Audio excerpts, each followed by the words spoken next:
At the stroke of the midnight hours, when the world sleeps, India will awake to life and freedom.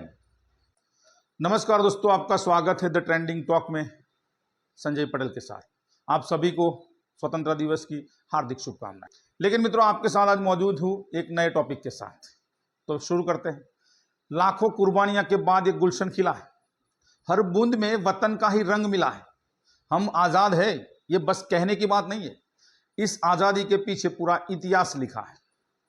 15 अगस्त आज़ादी का वो दिन, हम जानते हैं कि ये दिन 1947 में आया, लेकिन क्या आप जानते हैं कि इस तारीख के पीछे ऐसे रहस्य छुपे हैं जो हमारी स्कूल की किताबों में भी नहीं थे, कॉलेज की किताबों में भी नहीं थे। और ये रहस्य सिर्फ भारत तक सीमित नहीं है, बल्कि पूरी दुनिया को जोड़ते। तो मित्रों, आज हम बताएंगे आपको कैसे भारत की आज़ादी की तारीख एक युद्ध की हार से जुड़ी, क्यों ये तारीख पंडित नेहरू की पहली पसंद नहीं थी, पहला तिरंगा कहाँ बना था, आज़ादी के दिन का मौसम कैसा था दिल्ली में, और नेहरू का वो भाषण जो तय वक्त पर नहीं हुआ था।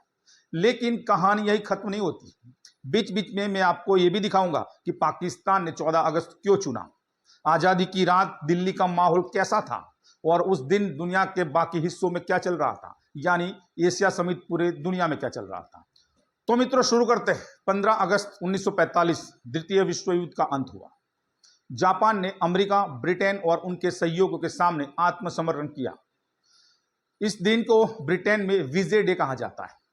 लॉर्ड माउंटबेटन, जो उस समय एशिया में ब्रिटिश फौज के सर्वोच्च कमांडर थे, उस दिन को अपनी सबसे बड़ी जीत मानते थे। वो 2 साल बाद जब भारत की स्वतंत्रता की तारीख तय करनी थी, माउंटबेटन ने वही दिन चुना। मतलब हमारी आजादी की तारीख की जड़ें एशिया के युद्ध के मैदान तक जाती है। लेकिन मित्रों, ये तारीख नेहरू जी की पहली पसंद नहीं थी। भारतीय नेताओं की इच्छा थी कि आजादी का दिन भारतीय इतिहास या संस्कृति के किसी विशेष दिन पर रखा जाए। लेकिन माउंटबेटन का कहना था, 15 अगस्त मेरे लिए शुभ है और ब्रिटिश साम्राज्य के लिए ऐतिहासिक भी है। नेहरू और उनके साथियों के पास समय कम था, राजनीतिक दबाव ज्यादा था, इसलिए वो मान गए। यानी हमारी आजादी की तारीख हमने नहीं, हमारी आखिरी वायसराय ने तय की।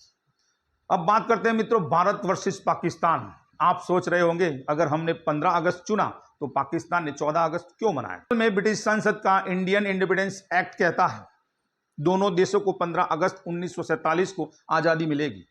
लेकिन पाकिस्तान में 15 अगस्त को रमजान का आखिरी दिन था और धार्मिक आयोजनों के चलते सरकार ने औपचारिक समारोह 14 अगस्त को किया, और वहीं से तारीख उनकी परंपरा बन गई।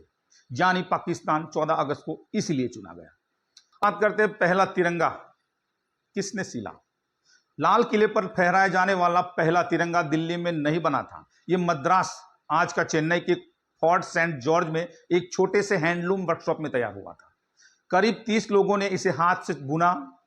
हर धागा खादी का था, हर रंग पारंपरिक तरीके से रंगा गया। आज यह तिरंगा दिल्ली के नेशनल म्यूजियम में भी सुरक्षित रखा गया है। यानी पहला तिरंगा मद्रास में बना था, जो दिल्ली में फहराया गया था।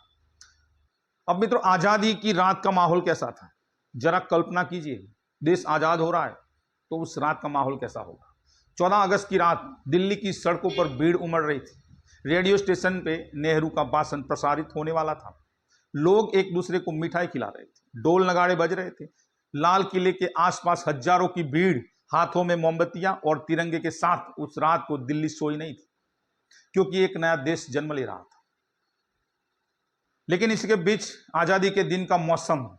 15 अगस्त 1947 की सुबह दिल्ली में हल्की बारिश हुई थी।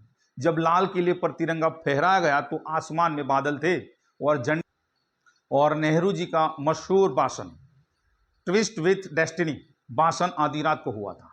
असल में झंडा फहराने का समय सुबह होना था, लेकिन ज्योतिषीय सलाह और संवैधानिक औपचारिकताओं के कारण यह भाषण रात 12 बजे हुआ। दुनिया के कई हिस्सों में लोग रेडियो पर सुन रहे थे। At the stroke of the midnight hours, when the world sleeps, India will awake to life and freedom. लेकिन मित्रों, उस दिन दुनिया में क्या चल रहा था, दुनिया में कैसा माहौल था, एशिया में कैसा माहौल था। जब भारत आजाद हुआ उस दिन दुनिया में और भी घटनाएं हो रही थी। ब्रिटेन ने अब भी वर्ल्ड वॉर 2 के बाद राशनिंग चल रही थी। अमेरिका में कोल्ड वॉर की शुरुआती हलचल हो रही थी, और एशिया में कई देश उपनिवेशवाद से आजादी की ओर बढ़ रहे थे। मतलब हमारी आज़ादी एक राष्ट्रीय घटना तो थी, बल्कि उस दौर का वैश्विक लहर का हिस्सा भी थी। और ये थे 15 अगस्त के वो रहस्य जिनमें इतिहास, राजनीति और भावनाएं सब छिपी हैं। आज़ादी सिर्फ एक दिन का जश्न नहीं है मित्र, एक जिम्मेदारी भी है, आने वाली पीढ़ियों तक सुरक्षित पहुंचाए। क्योंकि अगर आज हम ये कह पा रहे हैं कि हम आज़ाद हैं, तो ये सिर्फ उन लोगों की वजह से है जिन्होंने हमें ये दिन दिया। इसलिए मित्रों, न पूछो जमाने से क्या हमारी कहानी है, हमारी पहचान बस इतनी है, हम हिंदुस्तानी हैं। लहराएगा तिरंगा जब तक दिल में जान है, इस मिट्टी से मोहब्बत हमारी पहचान है। तो मित्रों, अब तक चैनल को सब्सक्राइब नहीं किया तो चैनल को सब्सक्राइब कीजिए और मिलते हैं अगले वीडियो में। तब तक के लिए जय हिंद, भारत माता की जय।